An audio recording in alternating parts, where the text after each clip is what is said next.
Hey everybody, welcome back for another episode of the Simpleton Sermon Podcast. I am your host, Pastor JJ, and we're trying to keep things simple but not stupid. I am so excited to be getting into episode 16, where we are returning to the book of Genesis for our story in Joseph. We were there, I think it was maybe 4 episodes ago or so, and now we are returning to the story of Joseph to finish up with Joseph and his brothers in Egypt, and I am just so excited. There are some incredible insights in this episode, but then in the next couple episodes as well, about who God is and what that means for our faith journey. And I'm really excited to unpack that with you all. Before we jump into that, I always like to do a little plug. There is more than just a podcast here. We also have the YouTube channel, which is the Simpleton Sermon YouTube channel. It's just basically a video version of this podcast in case you wanted to see the video of me preaching in this, in my church. And then the other thing I wanted to mention is the simpleton.org, which is my website where you can find the sermon manuscript and my blog and links to the podcast and all that other good stuff. It's just a wonderful resource that I hope is helpful to you in your spiritual journey. The final thing before we jump in is I always make this little disclaimer that while I really hope these sermons are helpful and are a blessing to your spiritual growth, they cannot replace the importance of a local church family. We need a place to gather, people to laugh with you, to cry with you, to serve next to you. There's just no understating the importance of a local church connection. And so I always make that little plug. If it is at all possible, please connect with the local church. But in the meantime, here we're going to dive into the New International Version today, and we are going to be in Genesis chapter 42, and here we go.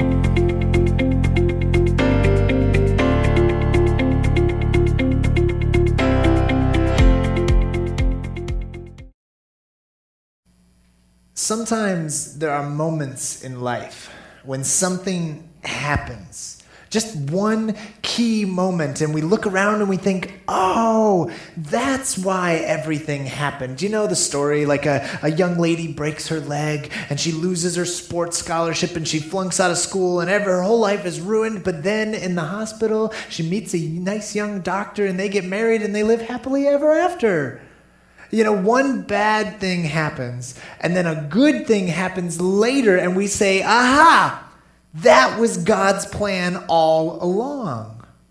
One of my personal heroes is a pastor by the name of Tim Keller. He's an absolutely brilliant pastor based on a church out in New York called Redeemer Presbyterian Church. And it's funny, he preached on the story of Joseph years ago, but somebody kept the audio recordings of it and they shared it with me. Somebody from this church said, hey, have you heard these? And they shared them with me. And I want to give credit, right? Because a lot of the insights you're going to hear today and over the next couple of weeks come from Pastor Tim Keller. He's an amazing pastor. But anyways, Pastor Tim Keller tells a story about his great-great-grandfather. His great-great-grandfather was married 4 times, and he never got divorced. He lost 3 wives in his life. Throughout his life, they passed away for various reasons, but Tim was the descendant of the 4th wife. Right? And so after losing 3 wives, the great-great-grandfather remarried, and together they had a son who was Tim's great-grandfather. And so when you look at the story of the life, if you ever find yourself asking the question, well, why did he have to go through such sadness and heartbreak? Why did he have to lose all those beloved wives? And Pastor Tim telling the story says, well, me. I am the answer. I am the reason and the result that makes all that pain worth it, right? It's kind of like, well, the world is so lucky that all those people had to die because now you get me. And then he pauses to point out that that's a pretty self-centered way of understanding God's plan, is to think, well, all that happened for something in my life. You see, obviously, God's plan is so much bigger than all of that. It isn't like one good thing that explains every one bad thing, but rather there are thousands and millions of pieces working together to come together in ways that we will never understand to fulfill God's design for the world. We'll never figure it out, so we really shouldn't waste time trying to connect the dots when we can't even see the whole picture. Today, we are returning to the story of Joseph in the book of Genesis. We're starting out in chapter 42, and we're going to be reading a chapter a week for the next couple of weeks, and we're going to witness the big finale to Joseph's life in Egypt. This is the moment when all the pieces kind of start to make sense, right? We get to see how all the puzzle pieces come together to show us God's design. Now, before we jump back in, we have to remember what has gone on so far. So, quick recap. All this started with this guy, Jacob. Do you remember Jacob, right? And he wanted to marry Rachel. But his father-in-law tricked him into marrying the older sister, Leah, right? Who he did not love. But I don't know how you accidentally marry somebody, but that's what happened. And so now he married Leah and Rachel, and they are competing for his affection, right? If you remember that a couple of months ago. And then by the end of it, he has 12 sons by 4 different women. Do you remember all that family dysfunction? It was just awful. And his favorite son is Joseph. He liked Joseph better than all the other children. And it kind of ruins Joseph's life, right? Joseph turns out to be this spoiled, snot-nosed brat, tattletale little brother. And so understandably, the older brothers, they kind of hate him, right? And so then one day Joseph has this dream. And in the dream, there's these like bundles of wheat, right? They call it a sheaf. And then there's 12 of them. And all the brothers' sheaves bow down to his bundle of wheat, to his sheaf, right? And so then he has another dream. And there's 12 stars, right? And there's the sun and the moon, which like represent mom and dad. And all the stars bow down to his star. And so he wakes up and he tells his brothers about these awesome dreams, and his brothers are furious. It's the last straw, right? Even dad was like, Jacob was like, Joseph, knock it off. What are you doing? Why are you telling us about these horrible dreams? And so the big brothers do what all reasonable big brothers would do. They sell him into slavery. Right? They just take Joseph and they sell him into slavery. And so, the original plan was to kill him, right? And so slavery, it's a little more profitable. You get a little money out of it. So they figure that's a better way to go than murder. And so Joseph gets carted off to Egypt.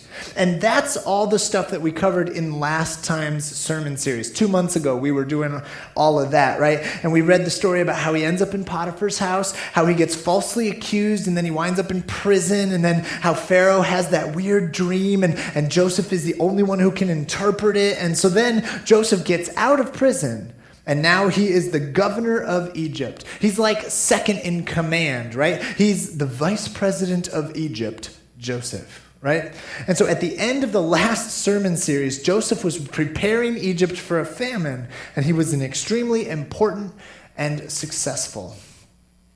Now, chapter 42 opens up in verse 1. It says, "When Jacob learned that there was grain in Egypt, he said to his sons, 'Why do you keep looking at each other?' He continued, 'I have heard that there is grain in Egypt. Go down there and buy us some grain so that we can live and not die.'" And so we open up in chapter 42, and we can see that the family dynamics have not gotten better, right? Joseph doesn't like his kids more because the favorite is gone, right? And so Jacob says, "Go on, get out of here. Go get us food so that we can live and not die," which I gotta say seems like a pretty solid idea. Living instead of dying. And so the brothers go on down to Egypt, and they're going to purchase some grain because there's this massive famine going on throughout the land, and Egypt is the only one that has prepared for it. But Jacob keeps the youngest brother, Benjamin. He keeps him at home, right? He's already lost Jacob. I'm not going to lose another baby. And so, he keeps Benjamin at home. Then we get to verse 6, and it says, "Now Joseph was the governor of the land, the person who sold grain to all its people. So when Joseph's brothers arrived, they bowed down to him with their faces on the ground. As soon as Joseph saw his brothers, he recognized them, but he pretended to be a stranger and spoke harshly to them. 'Where do you come from?' he asked. 'From the land of Canaan,' they replied, 'to buy food.' Although Joseph recognized his brothers, they did not recognize him. And then he remembered his dreams about them, and he said to them, 'You are spies. You have come here to see where our land is unprotected.'" So the brothers come before Joseph, and they don't recognize him at all, because of course they don't.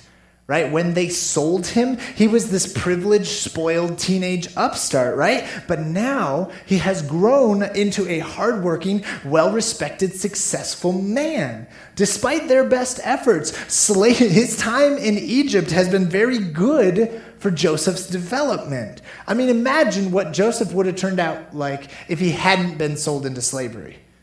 Right? He would have stayed the spoiled brat, the favorite child. But no, now I want to be careful. I am not advocating that we sell spoiled children into slavery in order to help them develop and grow up as good adults. That's not, but that is what happened.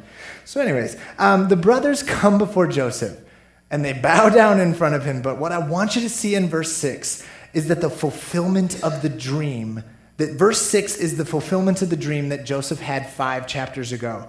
Right? Practically a lifetime ago, Joseph had this dream, and now it has come true. Now think about this for a second. Think about everything that Joseph has gone through. Like if I was going to make a list of worst case scenarios, right? Worst possible things that could happen to a person, I think my nightmare list could write Joseph's story. Right? Like worst thing that could ever happen to a person, probably getting sold into slavery, right? Yeah, that's probably on the list. Next on the list, accused of hitting on your boss's wife. Yep, that's pretty high up on the list of worst things that could ever happen to you. Wind up falsely accused and in prison. Yeah, that's on my list of worst things that could ever happen to you. Joseph's biography is basically a list answering the question, well, what's the worst that could happen? But here's the important part. God's dream for Joseph still came true. The worst things that could happen to a person did happen to him, and God's dream for Joseph still came true. Do you understand what that means? Right? Forget Joseph for a second. Let's apply this to our lives. God has a dream for your life. God has a plan and a purpose for you and for this world. And in your life, if the worst possible thing happens, if your worst nightmare happens at this moment, it cannot stop the dream that God has for your life. You see, a lot of people, they buy into this idea that, if God loves you, only good things are ever going to happen.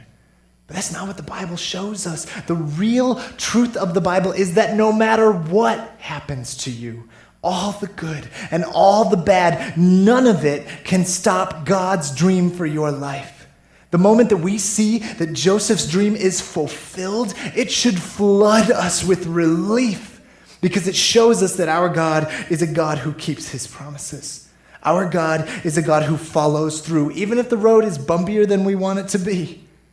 There are bad days, but at the end of the day, God's dream for your life will come true.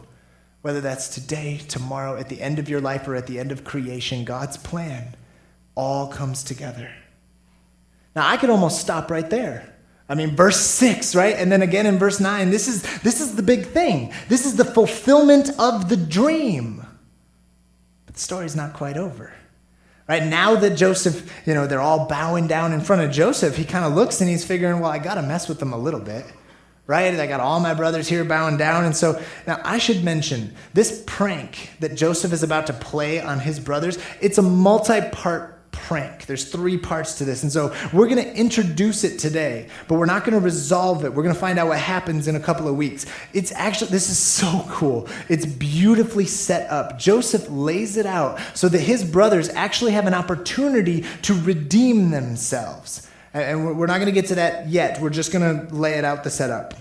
So the brothers come before Joseph, and they all bow down. And the first thing Joseph does is he accuses them of being spies and throws them in jail for 3 days. He says, you are spies. And they freak out. They almost start babbling, right? They're like, no. We're not spies. We're brothers. We're all sons of the same guy, except there's another brother who's at home with dad. And then there was this other brother, something happened to him, and then, his other brother is at home, and we are just brothers. We're innocent people. They start babbling, sharing all kinds of personal details, trying to make themselves relatable to show their innocence. We're just innocent brothers trying to buy some food for our families. So after 3 days in prison, Joseph brings them out, and he lays out a test for them. In verse 18, it says, on the 3rd day, Joseph said to them, do this, and you will live, for I fear God. If you are honest men, let one of your brothers stay here in prison, while the rest of you go and take the grain back for your starving households. But you must bring your youngest brother to me, so that your words may be verified and that you may not die." And this is what they proceeded to do. He says, one of you gets to stay here. The rest of you go home, get the youngest brother. You told me that there was a youngest brother. Get him, bring him here, prove to me that you're not liars. You see, what's going on here is that he's setting up this trap, and he needs the baby brother to be here. Right? He needs Benjamin to be in Egypt for this whole thing to work. So that's what he's doing. He's trying to bring him. And so he takes Simeon, one of the older brothers, and he brings him in, ties him up in front of him, and then he sends them home. Right? He says, "Here's your bags of grain." And he tells his workers, "Hey, take their payment, take their money, put it back in the bag. Send them home with the big bags of grain, put their money back in the bags of grain." And this is where we're going to leave it for the week, right? This is the setup.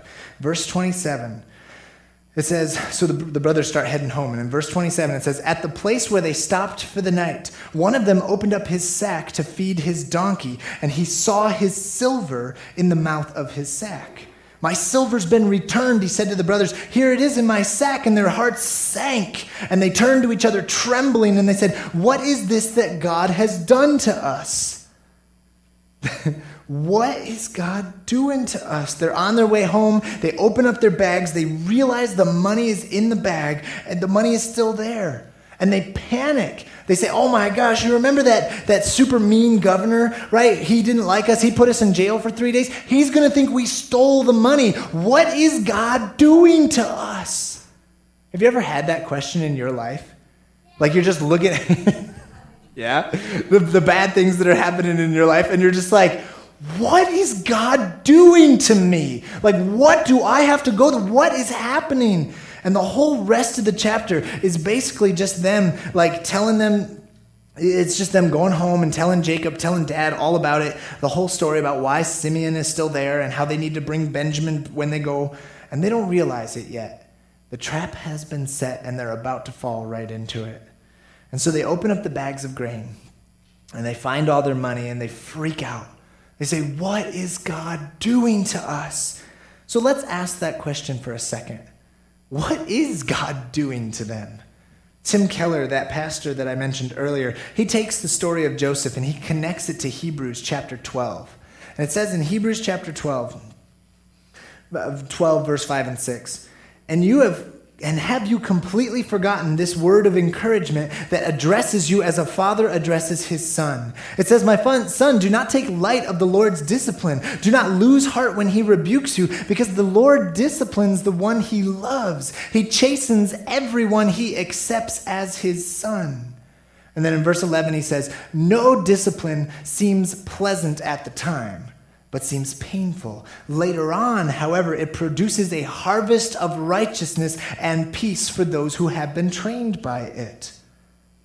No discipline seems pleasant at the time, but then later it produces a harvest of righteousness. The brothers are asking, like, what is God doing to us? Well, I'll tell you what God is doing to them. He's doing the same thing he was doing to Joseph in the last sermon series. He's disciplining them.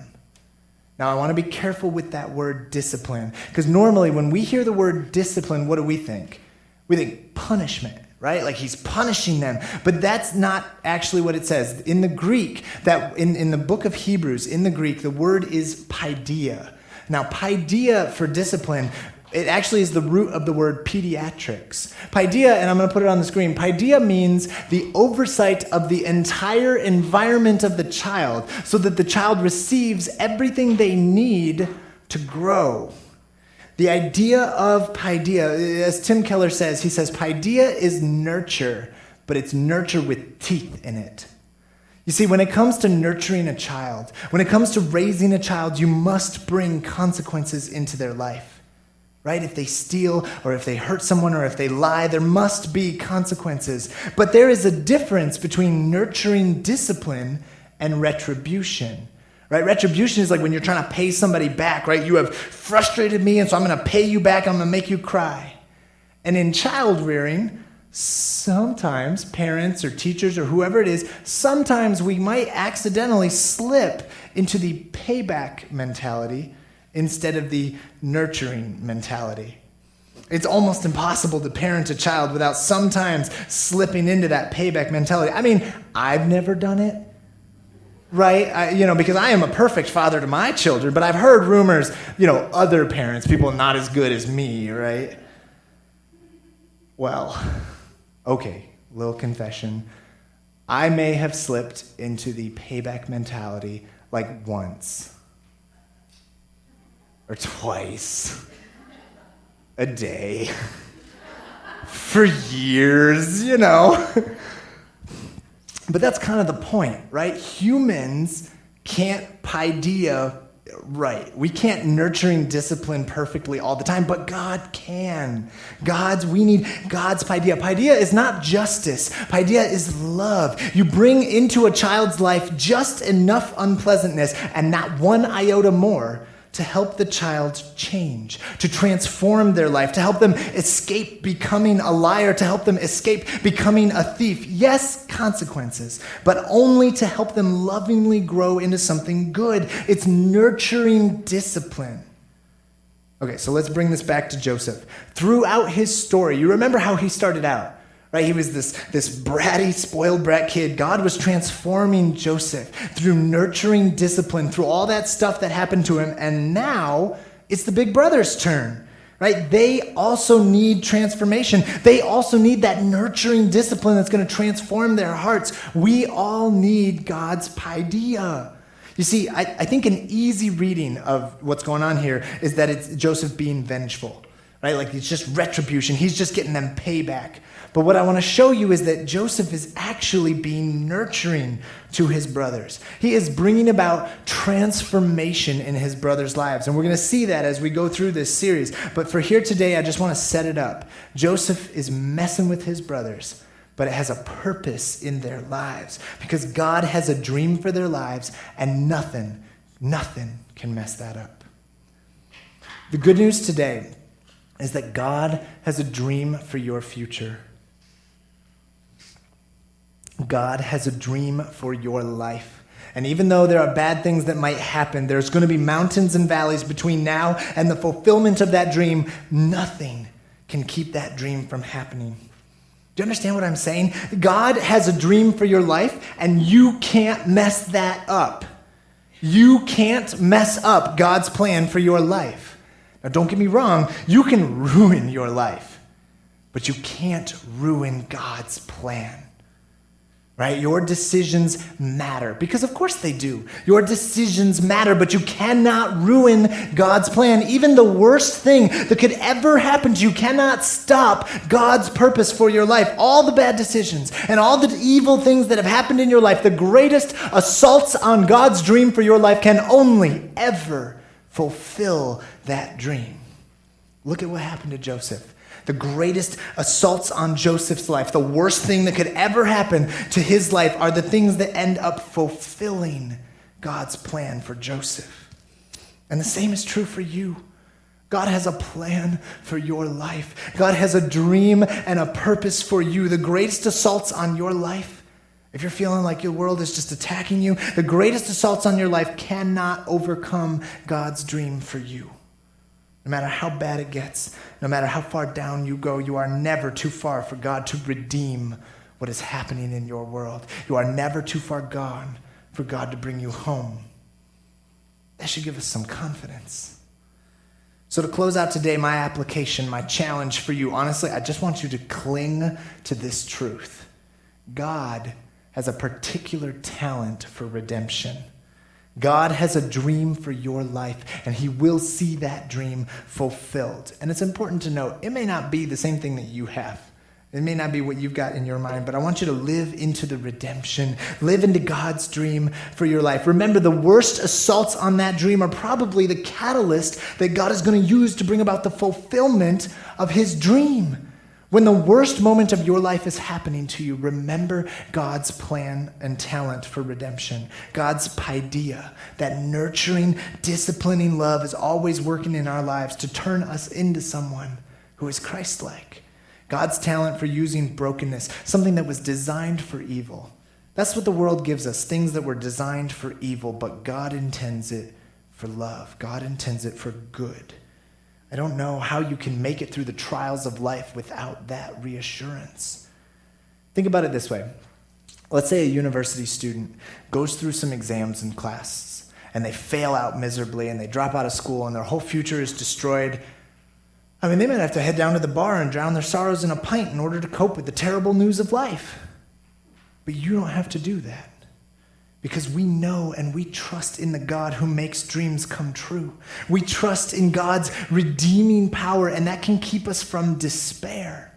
Really, that's the most important thing I want you to understand. That keeps us from despair. It holds us together when it feels like the world is starting to fall apart. God held Joseph together through every bump in his story, and he will hold you together too. And so I'll leave you with this. With every fiber of your being, may you hold on to the reassurance that God has a purpose and a plan for your life. God has a dream for you. And may you rest in the reminder that even the greatest assaults on that dream, the worst things that could possibly happen to you in your life, cannot overcome God's purpose for your life and for the world. Amen.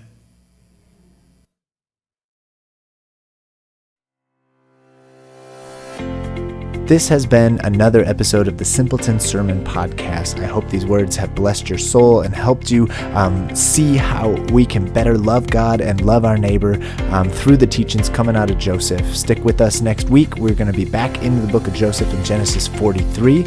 If you appreciate this content, please head over, hit that like button, subscribe, even leave us a review. That's very helpful for helping other people find this type of content, which we hope helps people grow closer to Jesus. Until next time, I will be looking forward to the future.